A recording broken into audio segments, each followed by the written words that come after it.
Olá, bem-vindo e bem-vinda ao Ponto 3. Neste programa vamos falar sobre o mês da Bíblia, comemorado pela Igreja do Brasil em setembro. Esse período foi escolhido pela celebração da memória de São Jerônimo, o tradutor da Bíblia das línguas originais para o latim.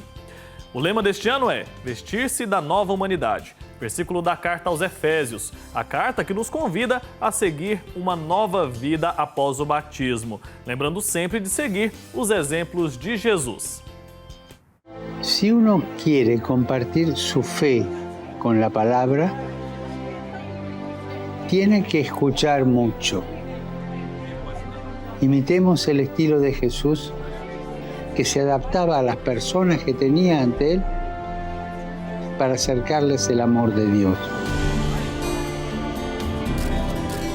Recemos para que las personas dedicadas al servicio de la transmisión de la fe encuentren un lenguaje adaptado al presente, en diálogo con la cultura, en diálogo con el corazón de las personas y sobre todo escuchando mucho. Para continuar falando sobre esse assunto, sobre o mês da Bíblia 2023, eu converso agora com a Mariana Venâncio, assessora da Comissão Episcopal para Animação Bíblico-Catequética da CNBB, e também com o padre Wagner Carvalho, que é assessor da mesma comissão. Vou receber os dois aqui agora. Boa noite. Boa noite, Mariana.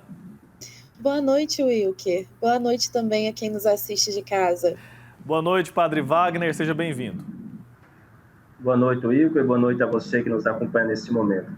Então, vou começar conversando com a Mariana. Mariana, explica para a gente um pouco sobre a importância da gente ter um mês dedicado à Bíblia.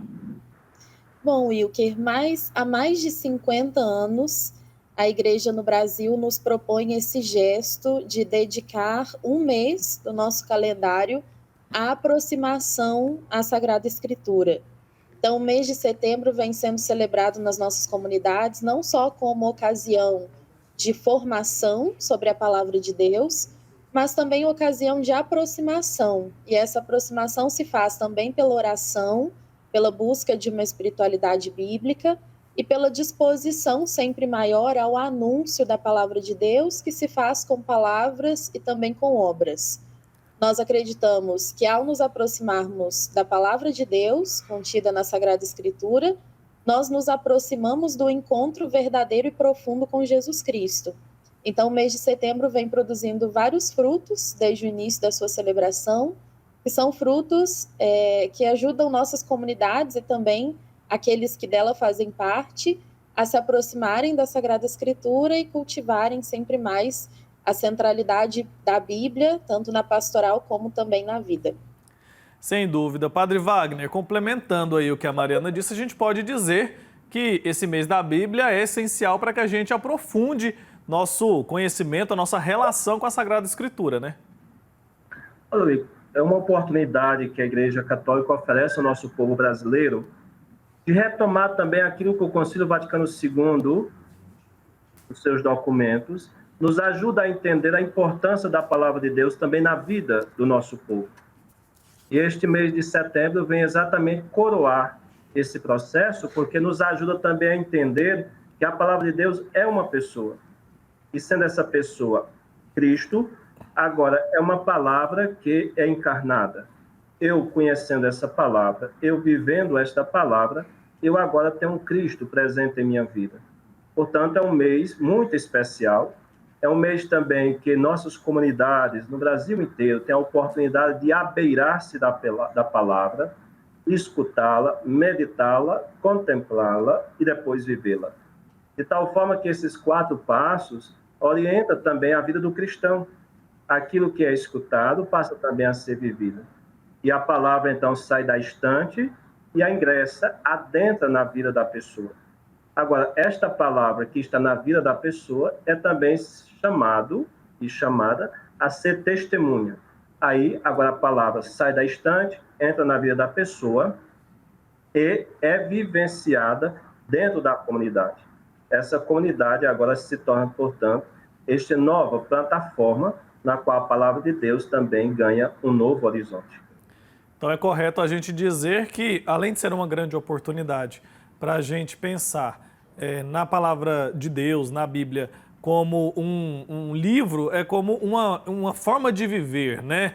E como que deve ser essa nossa relação no dia a dia com a Bíblia? A palavra de Deus, ela deve ser também orante.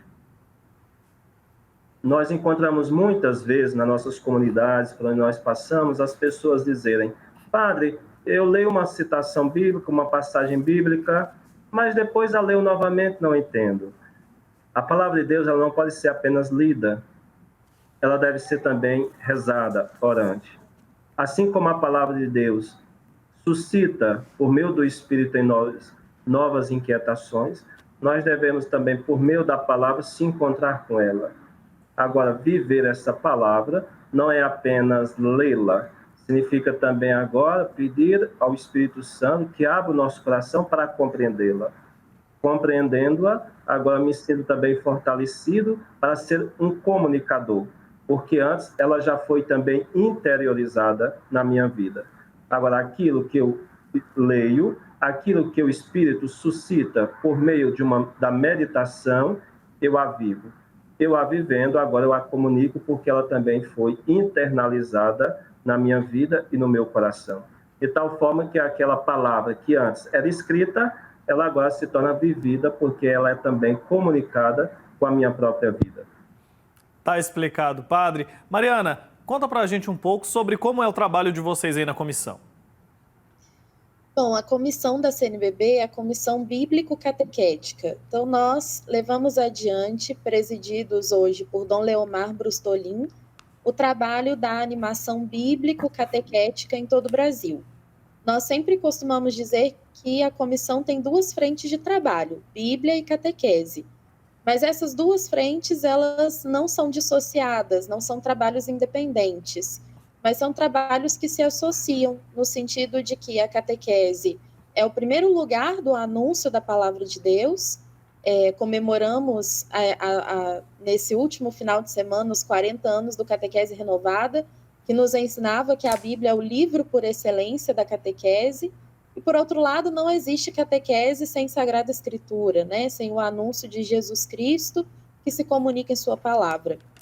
Então, na comissão, nós trabalhamos com esse trabalho de animação nos diferentes regionais da CNBB, por meio de assessorias, da produção de subsídios, por meio da orientação e do trabalho, que também se desenvolve em conjunto. No âmbito bíblico, nós trabalhamos especialmente com a animação bíblica da pastoral, que tem seu coração no mês de setembro, na animação do mês da Bíblia, mas também no diálogo com as instituições bíblicas, no diálogo com as equipes regionais e também diocesanas de animação bíblica da pastoral. Tá certo. Vamos falar um pouco sobre o tema agora deste ano, que diz o seguinte: vestir-se da nova humanidade. Primeiro de tudo, eu gostaria de entender, Mariana, como que é feita a escolha do tema. Isso. A cada 4 anos, a Comissão Bíblico-Catequética da CNBB se reúne com os representantes das instituições bíblicas do Brasil e faz a escolha dos livros bíblicos que serão o tema dos 4 próximos anos. Então, no ano passado, por exemplo, nós fizemos a escolha dos temas do mês da Bíblia de 2024 em diante, por 4 anos.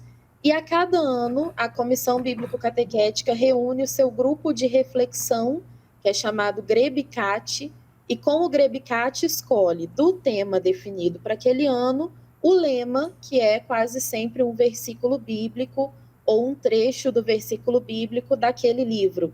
Então, é com esse grupo de reflexão formado por peritos em catequese e também em Sagrada Escritura que o lema é definido todos os anos.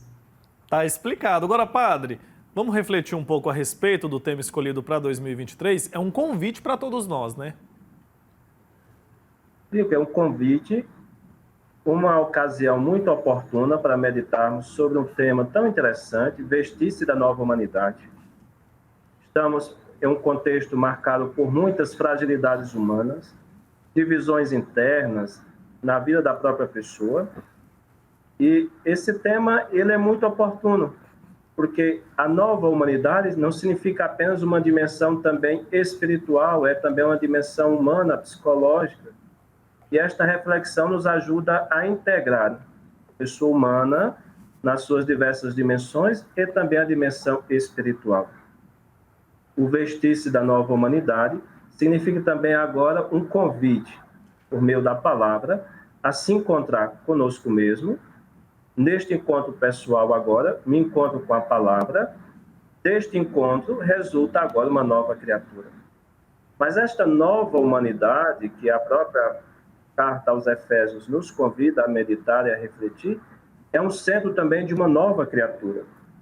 Essa nova criatura que não se dá também separada de si, da comunidade, porque há uma unidade na pessoa de Cristo através da igreja. Agora, esta nova humanidade significa que eu me encontrando comigo mesmo, com nosso Senhor, deste resultado de um processo de conversão, passo a viver também esta unidade dentro da comunidade. De tal forma que o Pai, a partir da sua missão no Filho, através do Espírito Santo, chega até mim num conceito agora de compreender o amor de Deus na minha vida, resgatando esta nova humanidade que está em mim, em busca deste encontro pessoal, vivo e verdadeiro com o nosso Senhor. É um convite muito especial, uma oportunidade para fazermos também uma revisão da nossa vida, onde cada vez mais a vida é digitalizada, colocar também pingos de humanidade para entender também o amor de Deus presente na nossa vida, na nossa história e na nossa comunidade. Padre, o senhor já falou aqui para a gente sobre a forma como deve ser a nossa relação com a Bíblia, né? Qual deve ser a nossa relação com a Sagrada Escritura. Para muitos, a Bíblia tem um texto complexo demais. Qual que deve ser a estratégia que a gente pode adaptar aí para facilitar a compreensão, inclusive dos mais leigos, dessas escrituras? A relação com a palavra de Deus, ela não pode ser apenas fruto de um estudo, de um conhecimento. É também fruto de uma experiência de fé. E todo texto tem o seu pretexto, tem o seu contexto, para saber também a interpretação. Daí a indicação sempre do Espírito Santo, como aquela fonte originária da qual sobressai também a inspiração do meu relacionamento com a palavra.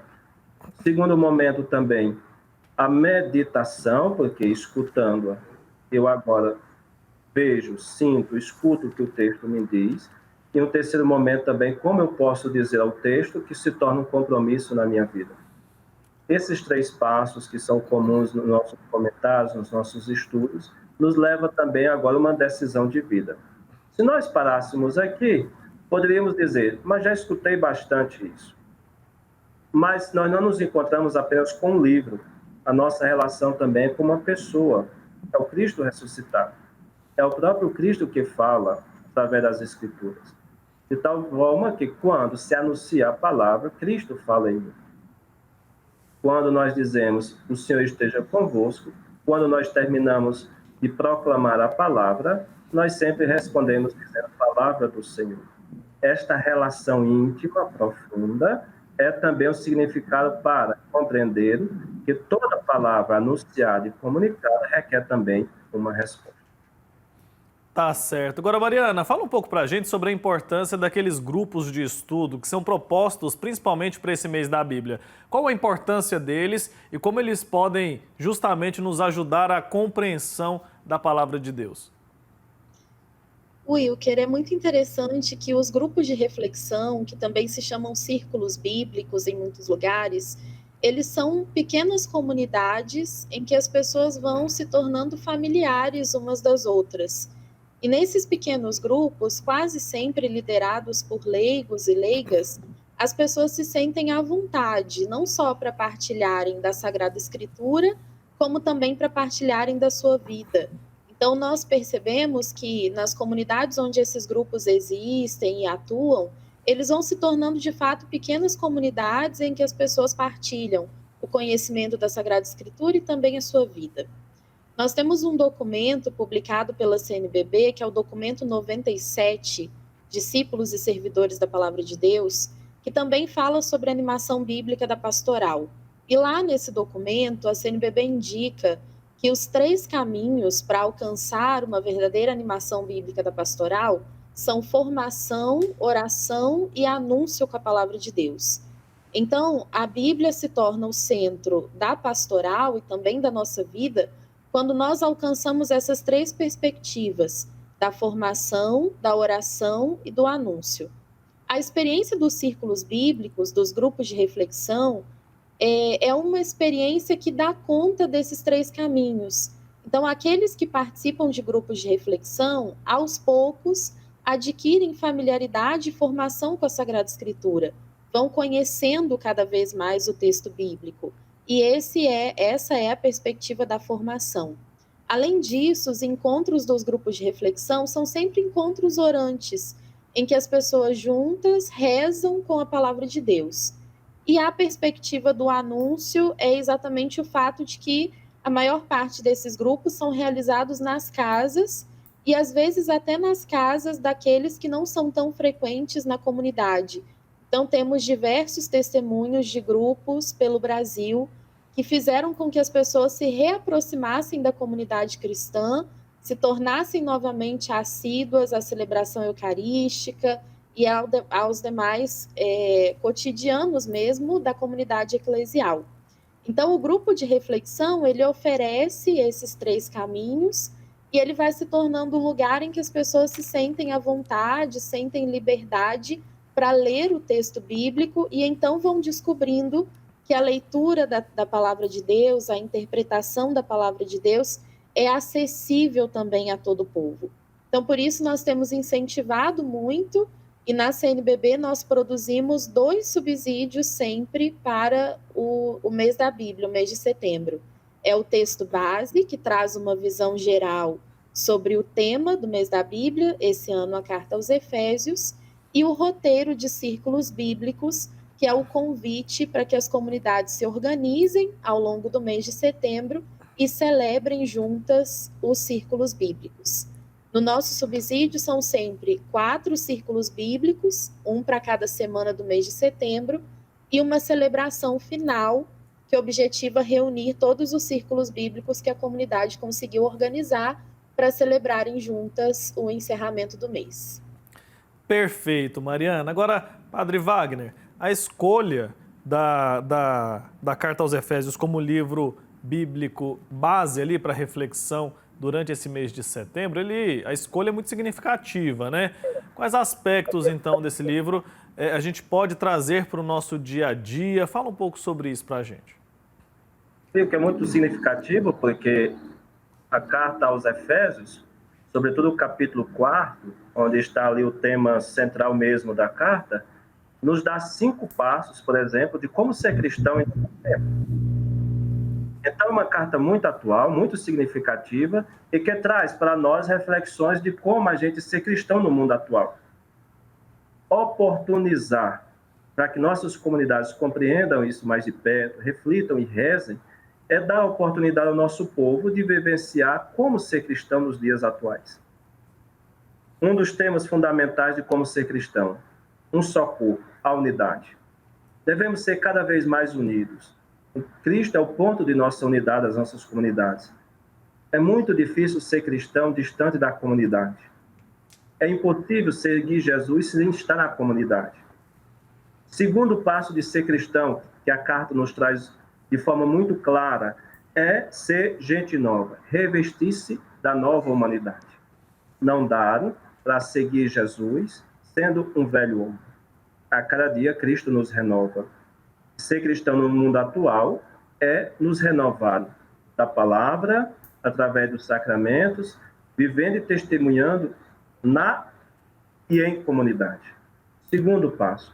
Terceiro, que a mensagem também que esta carta nos traz, sobretudo de como ser cristão nos tempos atuais, é sermos imitadores de Deus, serem meus imitadores. Esse convite, esta exortação de Deus nos permite, então, agora, a cada dia, repetir os gestos de Jesus. Estava com fome, me destes de comer. Sermos imitadores de Deus significa também agora termos um movimento de kenosis, isto é, de abaixar-se, de sentir também a dor do próximo. Que projeto bonito de vida esse, para ser cristão nos dias atuais? Por fim, novas relações sociais, sobretudo no tempo em que a sociedade é marcada pelos contatos e não pela aproximação. Agora, um convite para meditarmos neste período uma renovação de um programa de vida do novo cristão. Homem e mulher de relações sociais. Estas relações significam agora também diálogo, escuta, abertura, acolhida também com aqueles que pensam diferente. E, por fim, claro, sermos um cristão na sociedade, que é o testemunho.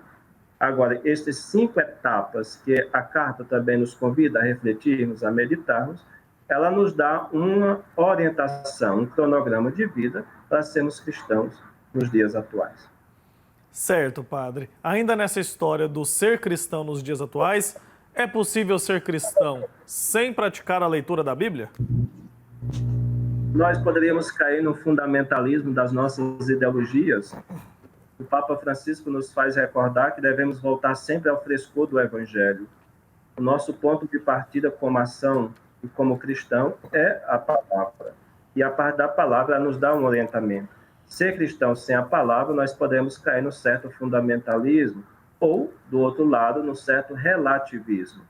Eu escolho aquilo que eu opto viver como projeto de minha vida, porque eu não confrontando com a palavra de Deus, não gera em mim inquietações. Então, eu posso simplesmente pegar e calcular como projeto de vida pessoal ou plano de vida pessoal aquilo que me interessa. A palavra de Deus é sempre o ponto de partida para o cristão. Tá certo, padre Wagner. Agora, Mariana, para a gente finalizar, que dica que você pode dar, que sugestão você pode dar para aquela pessoa que está em casa, não tem o hábito de fazer a leitura da Bíblia, mas quer incorporar isso na sua rotina? Como que a pessoa pode se organizar para fazer isso no seu dia a dia? Olha, Wilker, o mínimo de organização e de esforço a gente precisa realmente ter, né? Eu oriento sempre que as pessoas comecem pelo método da Lectio Divina, que é aquele método da leitura, da meditação, da oração e da contemplação. O método da Lectio Divina evita que a gente caia nessas interpretações fundamentalistas, que fazem com que a gente tente ler o texto ao pé da letra, evita que a gente escute interpretações por aí e repita essas interpretações sem que elas sejam realmente aquilo que o Espírito Santo nos diz numa leitura verdadeiramente orante. A leitura eclesial, aquela leitura que a gente faz a partir da fé, a igreja nos ensina, é a leitura que nós fazemos com o coração aberto à assistência do Espírito. Então, é sempre importante que o fiel, aquele que deseja encontrar nas letras da Bíblia a palavra de Deus, esteja em atitude orante ao colocar-se diante da palavra de Deus. Então, o método da Lectio Divina é um método que nos ajuda a entrar nesse espírito de oração, com o coração aberto sempre àquilo que o Senhor quer nos dizer, antes daquilo que as nossas ansiedades humanas querem responder. O método da Lectio Divina é um método dialógico. Nós ouvimos a Deus, mas também respondemos, mas guardamos a primazia da escuta. Nós o escutamos antes que possamos elaborar qualquer resposta. Então, guardar sempre esse roteiro da Lectio Divina naquele tempo que nós temos mesmo para meditar a palavra de Deus. Sabemos que um dia a gente vai ter menos tempo, um dia a gente vai poder se dedicar num tempo maior, mas naquele tempo que temos, nos organizar para criar essa rotina da leitura da palavra de Deus. Começando por aqueles textos do Evangelho, que nos serão mais familiares, mas também não descuidando de outras partes da Sagrada Escritura, Antigo Testamento e Novo Testamento, que são fundamentais para o nosso conhecimento, para a nossa oração, para que nós nos tornemos discípulos cada vez mais capacitados e dispostos também ao anúncio da palavra de Deus com a nossa vida. Tá certo, agradeço muito aos dois, que a gente consiga aproveitar esse mês de setembro para aprofundar ainda mais nosso conhecimento acerca da Bíblia e que a gente consiga cada vez mais melhorar nossa intimidade com Deus através da Sagrada Escritura. Agradeço, Padre Wagner, obrigado pela presença aqui hoje, uma boa noite. Boa noite, Wilker. Boa noite a você que está nos acompanhando até agora. Que este período de estudo, de oração, de reflexão sobre a palavra de Deus fortaleça o nosso discipulado. Mariana, obrigado também, viu, pela sua presença aqui, por compartilhar com a gente seu conhecimento. Obrigada, Wilker. Obrigada pelo convite do programa Ponto 3. Desejo também que esse mês de setembro seja um mês muito frutuoso para as nossas comunidades, nessa intenção da escuta da palavra de Deus e do crescimento como discípulos e servidores da palavra. Boa noite. Tchau, tchau, gente. É isso, e o ponto 3 desta noite fica por aqui. Agradeço muito a você que ficou com a gente, participou dessa reflexão aqui e aproveite esse mês da Bíblia para aprofundar seus conhecimentos, tá bom? A gente fica por aqui, agradeço muito pela sua companhia. Forte abraço para você. Tchau, tchau.